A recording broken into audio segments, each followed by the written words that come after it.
All right, so here's the patch notes. They decided that the game was balanced. So there you go. So there's the patch notes. Tank, DPS support, all good. So we're good to go. No more changes. That's where they're at. I don't know what happened here, but... All right, so we're going to read over the patch notes. I'm going to kind of go through the things quickly. I'm not going to read the whole paragraph to you. They have a Spirit Showdown. Best way to put it is if you play, after a couple kills of, I think, dying to them, you'll have a... Oh, yeah. No 2 rounds of play alike. If you get somebody, you can swap and do the whole Spirit Showdown. 24th, I'll show all the rewards for that after. So Spirit Showdown, if you like those arcade modes, truthfully, most of their arcade modes have been hitting recently. So definitely worth trying if you like that type of stuff. I mean... I feel like they're getting better at their limited time modes of just making them like a really fun, like, arcadey experience. So, like that stuff, there you go. Junkrat's Loot Hunt will be back November 20th to the 23rd. If you don't know how this works, this time every 5 matches in any mode earns a new loot box and wins count double. So if you play, you'll get a chance at loot boxes, the usual. Story feature, I'm excited to look at this, chat. We'll look at this very shortly. They've added a lore aspect to the menu here. So just to show people... It's right here on the story, and they put all the stuff in here. So it's a really cool addition. And it kind of shows you the stories, the trailers. And to see that they have a coming soon down here is pretty cool. And you can click it, and it will play a whole video. It will do all this stuff. Has a whole lore drop, so you can kind of go in here and enjoy the game that way. So, in my opinion, great addition. I'm glad they added this. We knew this was coming from the previous stuff, so that was a really cool addition to it. I like that they added this in the game. For player progression, they retired badges and sub-badges. Oh, retired badges and sub-badges are accessible in the game again. Go to Career Profile, Progression Legacy. Overwatch 1 player level has been moved to the Legacy screen. So, does this get rid of that number up here? I'm just going to look at something. Oh, it does. Remember there used to be a number here? Progression. Where's Legacy? Oh, Legacy. Ah, there you go. So this is all like the old stuff if you wanted to see all your other badges or things you missed. It's all here. So you can just hit G when you get in there. See, there it is. My Overwatch Legacy player level. I'm still disappointed to this day that I didn't stay level 69. I'm so sorry, chat. I had such an opportunity here. My apologies. Player cards in role queue modes, instead of showing highest leveled heroes across the hero roster, player cards now show your highest leveled heroes in the role you are playing. Excellent, excellent. I love that because I would always look to see people's levels and it'd be like, oh, they're level, level 10 on all these DPS heroes and they're on support. It's not that I care that they're off-roll. I mean, I play all 3 roles now on top of my right? But the point I make it is, it's a good addition, good thing to have. So good change. It says here, our goal is for the cards to be useful in build and team comps and role queue modes. We agree with feedback that showing role-specific top-level heroes better fulfills that goal. No issue there. Good change. So for Stadium, players are now able to unequip powers on the same round they are equipped. Absolute great change for Stadium. It is so frustrating when you do that. Let me tell you, it is so frustrating when you do that. This is the new update, yes. They just haven't, there is role queue notes and 66 notes. Apparently they're just scuffed right now, so they'll be up soon. HP bars are now displayed for your team in Stadium matches. Ooh, I please tell me that's a step in the right direction. Like, please tell me that's a step in the right direction to them adding it to the main game. They've added so many cool features to, like, Stadium that I hope they bring it to core. Hero stat section in the Armory has been updated to sort your highest stat increases. I like that. Detailed tooltips for each row in Armory. That's good. And interact on any tooltip to access the detail screen. That's cool. Stadium combat text changes, weapon power, and ability power are now displayed as 2 separate floating numbers. That's cool. A new setting has been added to adjust the lifetime of it. A new setting has been added to display self-healing. Dynamically adjusting the height, so it's just better for visibility and melee range. Overkill and overheal and values. Okay, kill cameras will now display the combat text, and they improve the stability. So, if you haven't played with the Stadium combat text changes, they're really fun. They added it at the beginning of the season. Personally, I had a lot of fun with them. Hazard, off-the-wall power, damage decreased to 60, and the Fortress power, damage decreased to 25, down from 40 and down from 80. I talked about this earlier. This is what concerns me, though, about the Stadium thing, is that you have 2 really strong builds for Hazard, they nerf one. They're going to nerf one build, it's going to drive the other build, and then they're going to do a patch in 2 weeks saying, oh, players aren't playing that build anymore. It's the same thing, so they need to, I feel like they need to be a little bit more... If you're going to nerf one strong build that Hazard has, you have to be consistent there. Just because 80% of the players are picking one build and 20% are picking the other build does not mean that both builds aren't good, right? That becomes a problem. Anyway, they say Hazard's wall-focused powers were hitting a little too hard, dishing out big burst damage on top of strong zone of potential.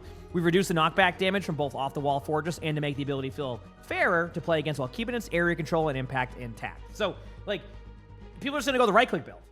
You said Hazard's OP. We're not saying that Hazard isn't in Stadium. We're saying that this won't solve the right-click build now being strong, right? Like, because the right-click build is also really strong, and now that build's going to take over, and now you run into the same rotation. So, again, I love Stadium. I want to see it end up in a really good spot, so I hope that they continue to, like, find ways to make that play out a little bit better. Orisa, enhanced target sensors, rare weapon, hero item. They added 10% attack speed and 5% weapon power. That's a good addition. Copter Blades is an epic hero ability item, which also has 15% ability power, 15% weapon power. Great addition there. Effie's Theorem added 25 armor for an epic item. 20 armor is good in general, unless, so. And Hologram Helmet, epic survival item, they reduced the cost to 9,000. And they say a few hero items are lagging behind in overall value and flexibility, so we're giving them some extra polish. I don't really need to kind of read the rest of that part, but basically they're trying to make the Orisa build more relevant. We'll see if it goes well. I don't play a ton of Orisa in Stadium, so hard to say. Sojourn looks like got a little bit of a change here. They're saying that the Sojourn, I'm just going to read the dev comment to start. It says, Sojourn's Disruptor Shot build was too costly for the payoff it provided, making it hard to justify in most matches. We've reduced the build's overall expense and improved her defensive options through power slide buffs, giving her more flexibility to reposition and stay in the fight longer. Again, though, the reason why people don't go the Disruptor Shot builds is because the weapon power builds are really strong. So, like, if you don't... We'll see what they do. Hard Stuck, damage reduction decreased to 25%. Okay. That's good. The Logistics Data epic item, cost decreased, energy leech, cost decreased, damage reduction increased to 35% on Fine Tune, Zoom, attack speed increase, weapon lifesteal, experimental. But again, I feel like it just goes back to you're just driving weapon power builds, right? So it's again, same rotation there where it's because weapon power is so strong, you need to incentivize these builds to be good. And I don't think this will change that. I could be wrong. Again, I don't have the same data they have, and I'm not trying to be like super like, over the top of what I want to see, but I think Stadium is still in such a spot where they could really make it exciting for everybody, and it's so close, just not quite there yet. I like it though. Keep in mind, whenever I talk like that, doesn't mean I hate it. I do like it. On to Freya. For Freya, they says, so the volley ado power, the spread of additional bolts reduced by 60%. Additional bolts fire every third shot, down from every fifth shot. Okay, that's interesting. Peak performance power, added 20% updraft height. You're going to go up high in the air, so you just go up higher. Forager, max life per hit increased to 8%. Not a bad one there for HP. Windwalker boots, rare hero ability item. They just added some extra stuff here. Take aim bolt, explosion damage, reduces updraft cooldown by 1 second. Also, have the other patch notes out yet? Added 5% ability power, remove 5% cooldown reduction, and 20% updraft height, because they put on a different item or power. The cloak one, they just added the restore 10% max ammo every 1 second while momentum is slowed by take aim. That's a lot of words. And Cyclone power added 25% reduced explosion damage from extra take aim bolt. And then they say that the reason why they did this is these changes are aimed at adding more build variety for Freya and making her weaker options more viable choices. We're also reducing the vertical burst of her weapon power build and adding an additional lever for us to have more fine-tuned control for further adjustments if needed. Okay. I do want to point something out here on the Freya patch note here. And again, I could be completely wrong on how some of this stuff works, so my apologies. Again, they talk about wanting to add more options. Here's the problem they're going to consistently run into. Ability power builds are on longer cooldowns. So the reason why an ability power build on Soldier 76 or Lucio works really well is because of low cooldowns. But if you're expecting players to go these ability power builds and you have really long cooldowns in between each one of your items, it's really hard to get that going. Goes for Sojourn with like Disruptor Shot. I know you can build them down to cooldown reduction, but when you build into cooldown reduction, it doesn't do anything. So I just want to kind of keep pointing that out where there's a lot they can do on that one, where it's not going to drive people to change those builds. But anyway, we have Junkrat coming up here now for Stadium. The Hop Boom Power, concussion mine damage upon landing after detonating concussion mine on yourself increased to 20% reduced effectiveness, up from 30% reduced effectiveness. So, seems pretty good. So, yeah. Removed Armin time to spawn mini steel trap for the trap 2. Max number of mini steel traps increased from 5 up from 2. Oh, you got to be kidding me. What? Rain and lead frequency increased to every 0.25 up from 0.3. So that's nice. Jameson's Jumpers, an epic hero item. They added detonating concussion mine on yourself reduces the cooldown by 50%. This is what I'm talking about. See, that's what I'm trying to say. That's a way to get an ability power in there, right? So add in an item right there. Add in an item right there that gives you cooldown reduction and does that is the way to go on the ability power build. Every character needs stuff like that to be able to make it better. That's what I was talking about earlier. And it added 25 HP and got rid of the knockback distance. Refreshing Radiation, they decreased the cost to 9,000, and then you just get more overhealth, 8% and 5% on the duration, so good change there. Lithium Alloy, cost decreased to 9,500, 10% ability power added onto that. Rat Pack ability power, up to 10% increased power, and the Steel Trap health increased to 100, so you bet I'm going to step in those Junkrat traps now. I already do, even more so. Charge Chompas, ultimate charge gain now triggers on all ability damage instead of just total mayhem damage. I like that. Spike Gloves, cost decreased to 4K, and Thermal Trap cost 3750. Reason behind this, they say Junkrat's ability power builds have struggled to find their footing compared to his weapon power builds. That's every hero except for a couple of them. So we're adding more power and consistency to both his Concussion Mine and trap-centric builds for increased build variety. But I do think for Junkrat, better way, because it's the cooldown timer. You can't expect weapon power is consistent. You can hold left click and just run at people, right? That's the difference. So gotta be careful there.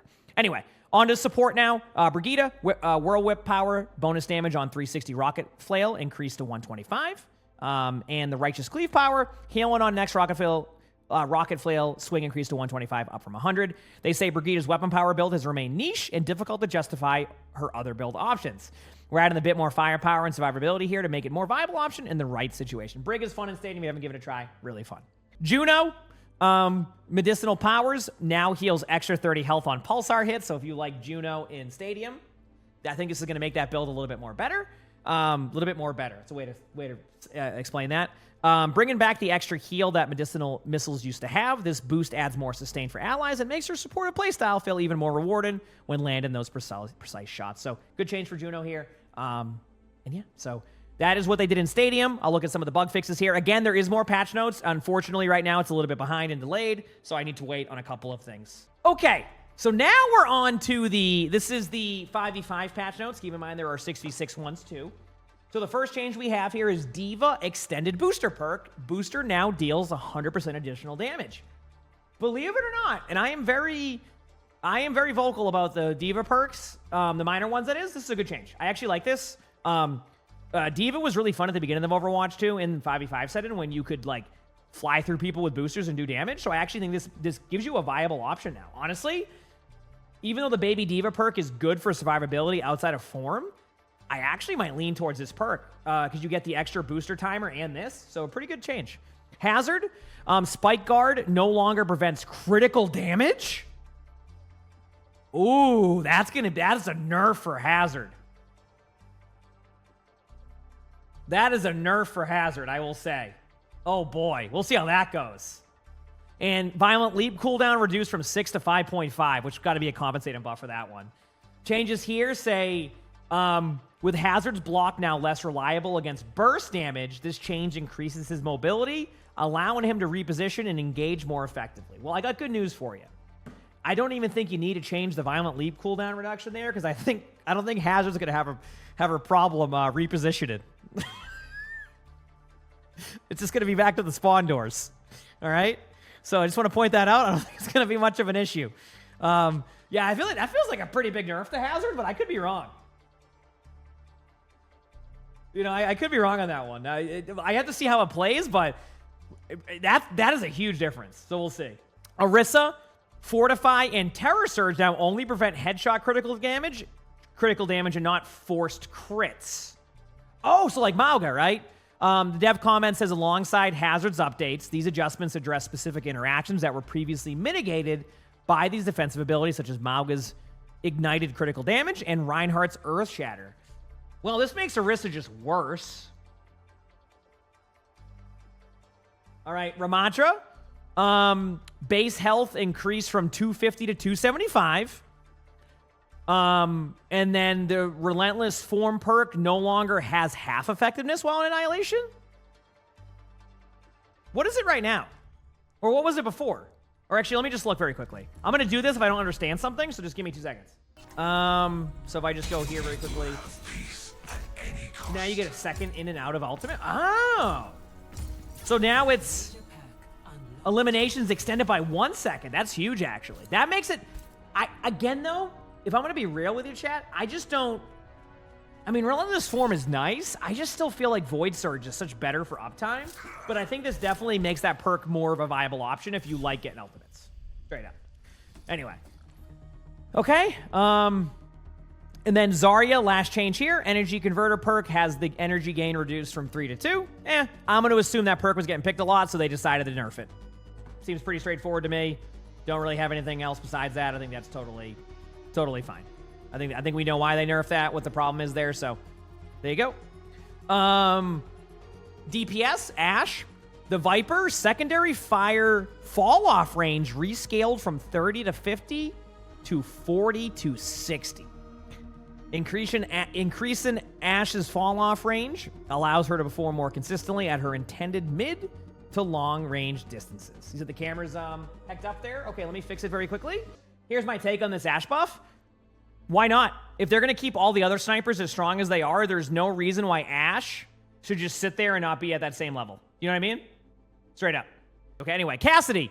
Hinder duration increased from 0.9 to 1.2. Flashbang's short hinder duration could feel difficult to capitalize on. This slight increase gives Cassidy players a more reliable window to follow up when landing a flashbang. Yeah, good change for Cass. Without giving HP and stuff. Yeah, I don't have a problem with that. Echo. Flight, movement, acceleration, and air increased by 100% when changing directions. That's a huge change for Echo. Echo kind of floats. Echo can struggle to safely reposition with her effective range. Increasing her aerial acceleration during flight gives her more control when engaging or escaping. That might be tough to kill an Echo now, so a good Echo can make that happen, so we'll see. Mei, primary fire damage per second increased from 100 to 110. This damage increase ensures Mei's primary fire remains the consistent choice in close-range duels. I'm fine with it. It's a lot of damage, and I'm a tank player, but at this point, like, okay. Here's why, like, my reaction to that is I'm like, okay, you ready for this? You ready? Here's my take. As a tank in 5v5, you're not really in front of the Mei anymore. You're just running around the map deathmatching. So, like, I see that, and I'm like, well, if I let a Mei left-click me right now as tank, that's going to be my position and more than anything else. So, this is what it is. Yeah. Anyway, Sojourn. Disruptor shot. Disruptor shot damage per second increased from 80 to 90. Projectile speed increased from 30 to 40. And maximum travel duration reduced from 1 to 0.75. These adjustments make Disruptor Shot easier to land and more reliable without increasing its travel distance. Yeah, but the problem is that you also just made it so there's a slow on the Disruptor Shot. So adding the dynamic of making this even stronger, I'm not a fan of, because I know that it will make it easier. At the same time, as I've said, it seems like they really want to make snipers good, so they just keep on adding sniper stuff. So there you go. That's Sojourn for you. I'm not a fan of it personally, but Sojourn's win rate continues to struggle, so I get why they do it. I see both sides of it. All right, Sombra, everybody's favorite hero right now. Hidden upload perk, stealth duration on successful hack increased from 2 to 3 seconds. Ooh, that's pretty good. Healthy hacker perk, time before overhealth degeneration increased from 6 to 10. Overhealth degeneration increased from 10 to 25, and overhealth granted increased from 50 to 75. Packs can now be picked up at full overhealth to reset the degeneration timer. And it says, Healthy Hacker has struggled to provide consistent value as a result of its short active window. These adjustments extend its effectiveness and offer more opportunities to benefit from the perk, even when combat occurs away from health packs. I will say, I have no strong opinion on this because one, I don't play a lot of Sombra. Two, if you play against a Sombra in your rank game, I would be very surprised on that one. So, point I'm making here is I don't even know if Sombra will be in your games because it'll be banned. Quick play, though. Might see a lot. But, yeah, again, seems like it's a good buff for that, but I don't know how we'll play. All right, on to support now. Brigitte, repair pack cooldown reduced from 5.5 to 5 seconds. Brigitte's healing output can sometimes feel limited compared to other supports. Reducing repair pack's cooldown provides more consistent healing across all situations. Now, I do want to add a little bit of a kind of caveat to this, or like a tip for people playing Brig. So this might be helpful for people. Don't rely on your repair pack to get all your heals. This is a good change for Brig. I don't mind it. Use your heal pack to keep your teammates in front of you alive, keep your other support alive. you should be proc and Inspire. Proc and Inspire is done through damage, so this is a good change, but don't rely on the packs to keep everybody alive. Straight up. Brig is a lot different of a hero than just armor packs. It's a good burst heal, though. Example, you have an Ana, just burst heal your Ana. Juno, glide boost, movement acceleration in air. Okay, wait a second. Movement acceleration in the air increased by 50% when changing directions with glide boost active. This partial reversion to Juno's previous air strafe and makes her movement more responsive without making her overly evasive to fight against. So this is a buff for Juno's movement. Again, I have to see how it plays, so I'm not going to sit here and go, holy crap, Juno's back. But I'm also going to say that if this change ends up being good, I think Juno will get more playtime. Believe it or not, I've actually seen Juno get a little bit more playtime in ranked. And anytime I see that, there means there's a chance that Juno might be played again a little bit. I still think Kiriko Lucio will dominate no WCS, but you're seeing it more. So that is a better change than nothing there, and we'll see how it plays. I'll have a better idea and understanding of how that plays out when I get more playtime on it, okay? Kiriko, ultimate cost increased by 8%. Any disagreements on that one? Whether you play Kiriko or you don't play Kiriko, I think that's a good change. Kiriko gets quick ultimates, has a lot of ways to get quick ultimates, whether it's through damage, good AoE cleanses, good heals. I think we're all fine with that. Whether you're a Kiriko main or you're not a Kiriko main, I think this is just a good change for the game. Right? Straight up.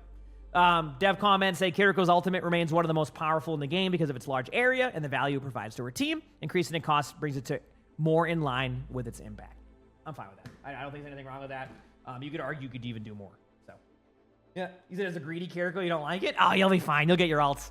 And then we have Lifeweaver as the last 5v5 change. Keep in mind, you do see that, right? There is 6v6 changes too. The model and hit volume size of Lifeweaver reduced by 8%.